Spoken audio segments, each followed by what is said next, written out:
Convention centre కు సంబంధించిన అంశంలో ఆ నిర్వాహకులకు ఎక్కడా కూడా ముందుగా నోటీసులు మాత్రం అధికారులు జారీ చేయలేదు. హైడ్రాకి సంబంధించిన వాళ్ళు ఇవాళ ఉదయం ఆ కన్వెన్షన్ సెంటర్ కూల్చివేయడానికి ఇక్కడికి వచ్చినప్పుడు అక్కడ నిర్వాహకులు ఎవరు లేకపోవడంతో అక్కడ కన్వెన్షన్ సెంటర్ కార్యాలయానికి సంబంధించిన గోడకి ఆ నోటీసు కాపీని అంటించి ఆ తర్వాత ఈ కూల్చివేతలు అనేది చేపట్టడం జరిగింది. ఎందుకంటే ఒకవేళ నోటీసులు ముందుగా వాళ్లకు జారీ చేస్తే వాటిపైన కోర్టుకు వెళ్లే అవకాశం కనబడుతుంది. కోర్టుకు వెళ్లి ఆ కూల్చివేతలు మొత్తం కూడా ఆపివేయడానికి స్టే తెచ్చుకునే అవకాశం ఉంటుంది.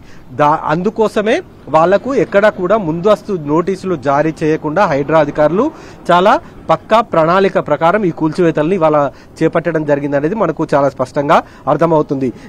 ముందు రోజు ఎక్కడా కూడా వీళ్లకు నోటీసులు జారీ చేయలేదు. కన్వెన్షన్ సెంటర్ నిర్వాహకులు కూడా తమకి నోటీసులు ముందుగా జారీ చేస్తారు, ఆ తర్వాతనే కూల్చివేతలు చేపడుతుండొచ్చు అని కూడా వాళ్ళు కూడా భావించడం జరిగింది. కానీ